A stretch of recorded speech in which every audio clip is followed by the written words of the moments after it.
friends of ours from the Indo-Pacific, and we're asking the same thing. I was in South Korea, the first non-NATO ally to commit to 3.5%, the new global standard, as the national security strategy has said. I think that's where we see not a retreat of the United States from its alliances, but a kind of moderate approach that puts it on a much more sustainable path. So, Bridge, that was a great answer, but it was a yes/no question, and the issue I have with that. And so even if everyone buys that this is where NATO 3.0 is headed and what it needs to be, the reason why the question is, at least as you called it, theological, is because it could be real. I mean, so for example, take the town of Narva in Estonia, Russian-speaking. Russia could attack and say, you know what, we take this territory. Estonia then could invoke Article 5, which everyone knows the only country that has ever done that is the United States. I mean, you can't give a NATO 3.0 answer to that. It kind of has to be a yes or no. No, I think the NATO 3.0 answer is the answer to that, because the president points out, we're not going to, I'm a government official. When I was in the think tank, I might have given you a different answer. I'm a government official, and we don't engage in speculation. What the United States is doing and backs up, and the president has shown in places like Venezuela and in Operation Midnight Hammer, is he is prepared to use military force decisively to back up his pledges, to work with our allies, like our model ally, Israel. And we train, we ready our forces, we think intimately, I think intimately, and we have discussions about just these practicalities that show, and this is the spirit, certainly we at the Department of War, but I would say throughout our administration, is we are more in the delivering results and readiness business than in the cheap talk business. And that distinguishes us from our predecessors. I will say that directly, because you challenged me on this point. President Trump and his administration, under his historic leadership, we are doing more, and we are going to be ready, but we're putting things on a more sustainable basis, and I think that's the best answer I can give. And that's an answer that Europeans should actually, that's a credible, honest, candid, realistic answer.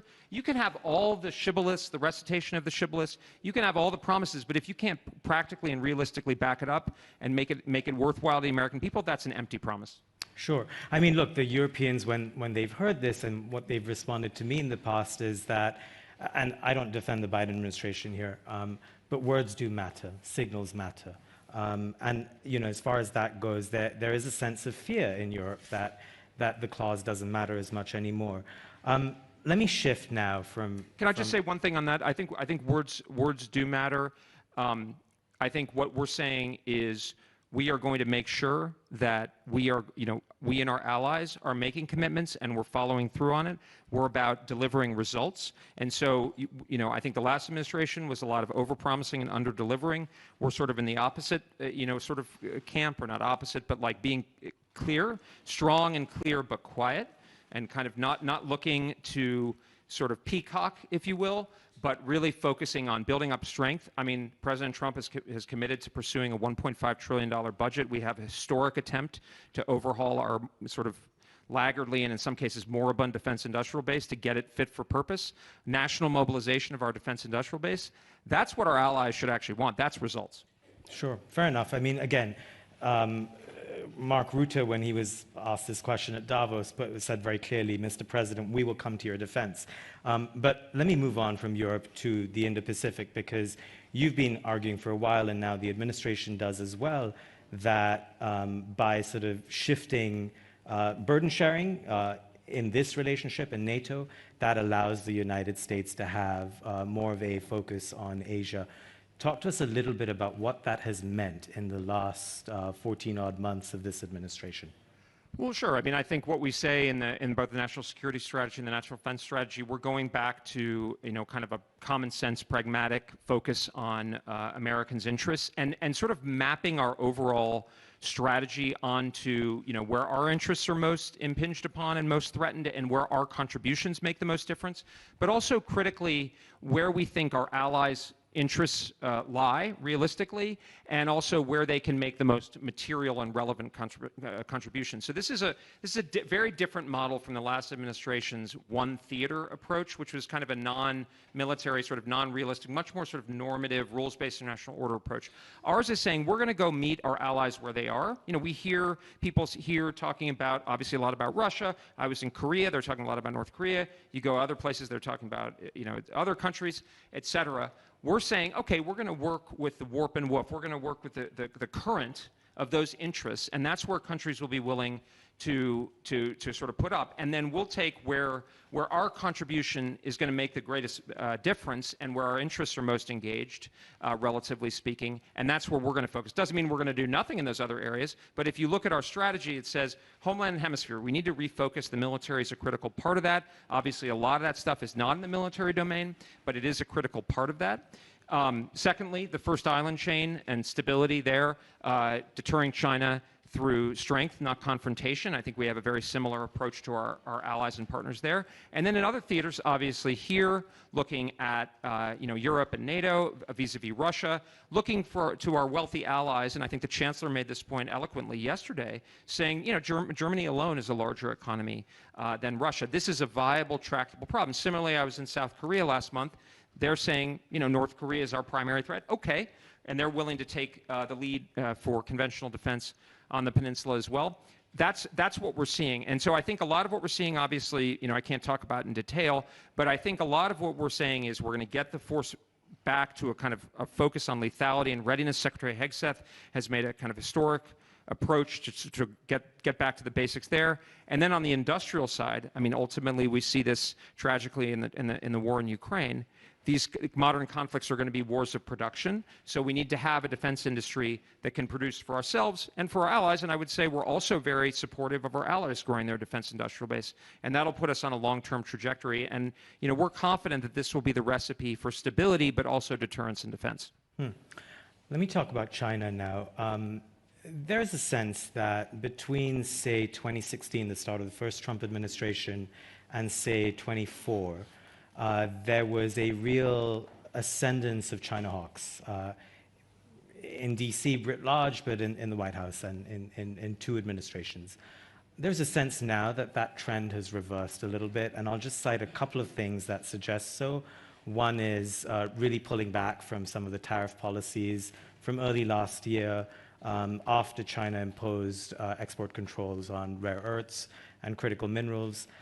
There's also the United States pulling back on chip restrictions for the highest end chips. And there's a growing sense when you add all of this up together that the United States has actually changed its posture on China. Would you agree with that? Well, I'm not sure I could characterize how the overall trajectory. I would say that I think the United States wants a stable and respectful relationship with China. Obviously, we want to avoid conflict. We also want to be able to engage in mutually beneficial commerce, but we obviously recognize from the president on down that we need to do that from a position of strength. Obviously, that's commercial and economic strength. On the military side, I think we're very clear about that. That's strong and clear but quiet, that focus on the first island chain. And we need to work with our allies, particularly our allies in the Indo-Pacific, to build up a position of collective strength. I think we've been actually quite clear. I don't know how this relates. I wouldn't presume to sort of characterize it, but it's a coherent approach that's very akin to this common sense America First approach.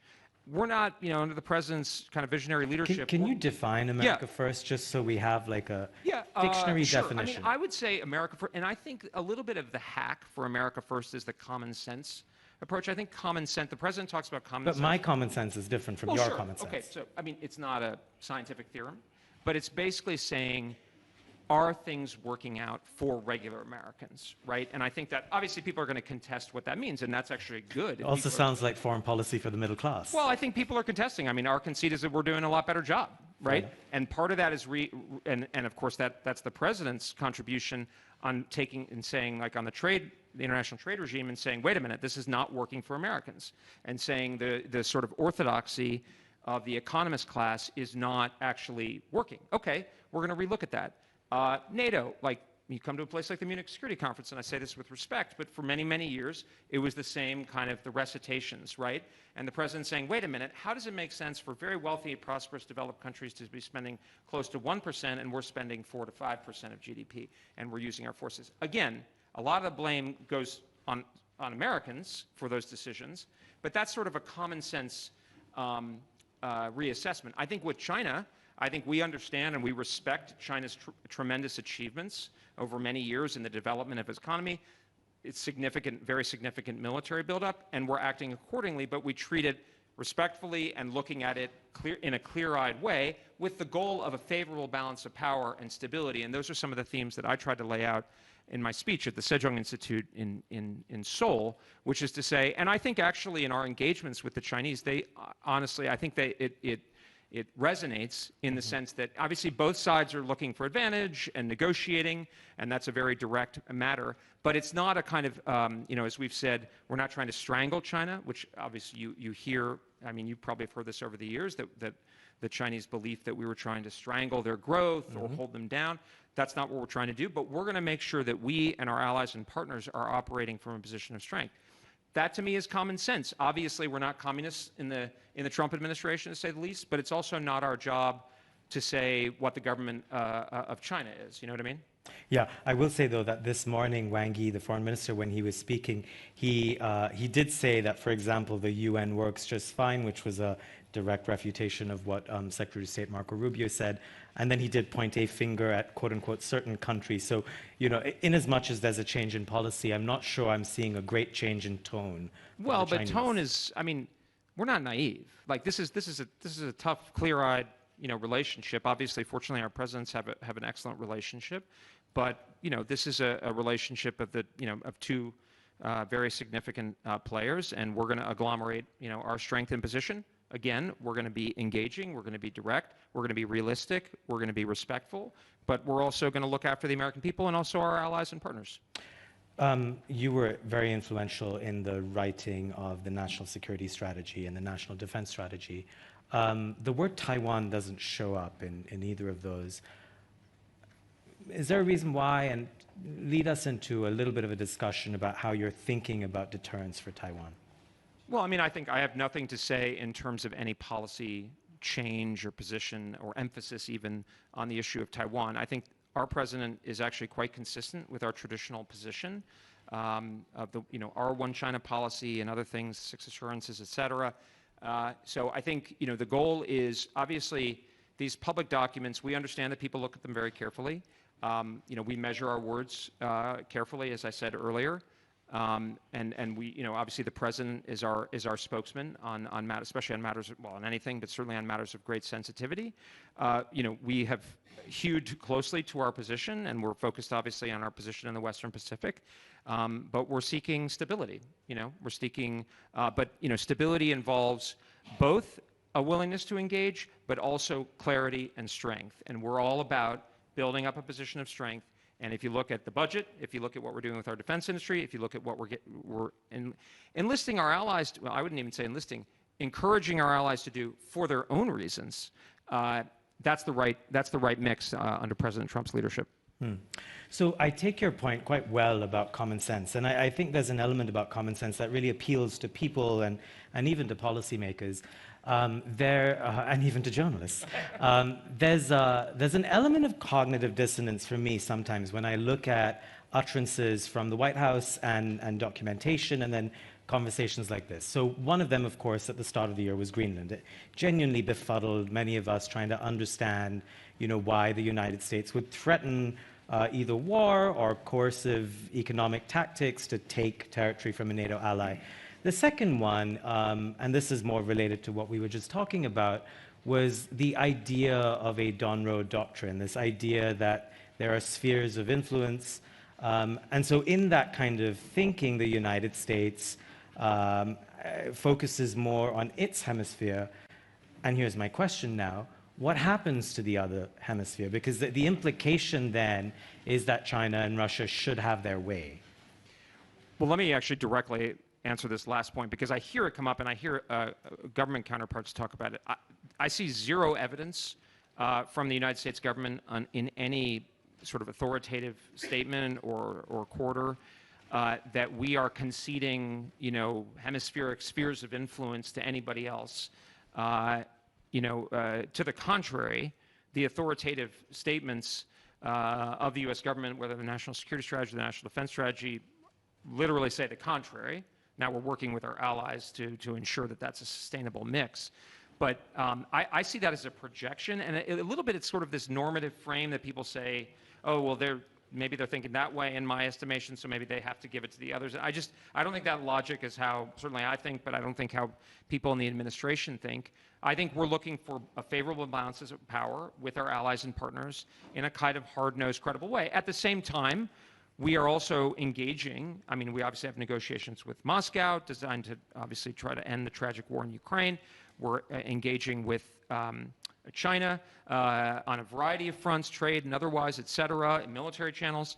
The president's team is negotiating with Iran, et cetera. So, I mean, I think this is actually a common sense miss that if we went back and had this conference in 1980, this would seem like pretty obvious. I mean, both Ronald Reagan and his predecessors did this kind of thing. And, you know, I mentioned the Harmel report in my speech at the Defense Ministerial, which is it's been the established dual track in NATO during the Cold War, which is, of course, you want to be strong, but you also got to see if you can narrow and potentially try to avoid a conflict if it comes because of misperception and miscalculation. Yeah, I like that you used the word normative there in terms of like the critiques. They are normative in large part because some norms are being challenged, and I think that's where that critique comes from. I think that's true, and I think Secretary Rubio owned that, and I said the same. I think I said the other day that I was very encouraged. I only heard the rules-based international order mentioned once while I was in Brussels, and that was a real progress. Why don't you like the term? Well, I think it's both a misconception.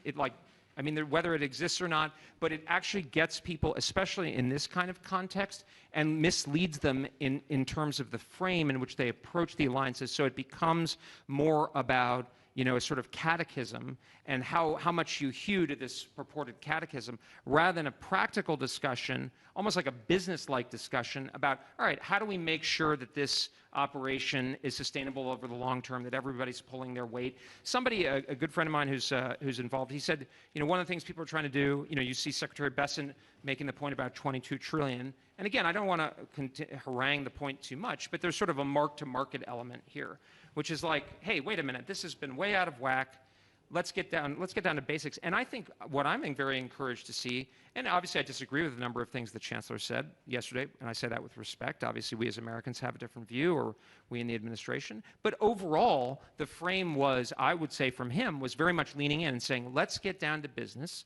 Let's be practical. We're going to have differences. We had differences during I will just say, though, that when Chancellor Merz said the international order doesn't work anymore, it isn't here, I think he meant that as a criticism, and the point was... Well, he's free to say that, but he's not indexing on that and kind of languishing there. He's saying, what I heard the message to people was to say, let's get off that. We may decry it, and actually the minister-president of Bavaria said something similar.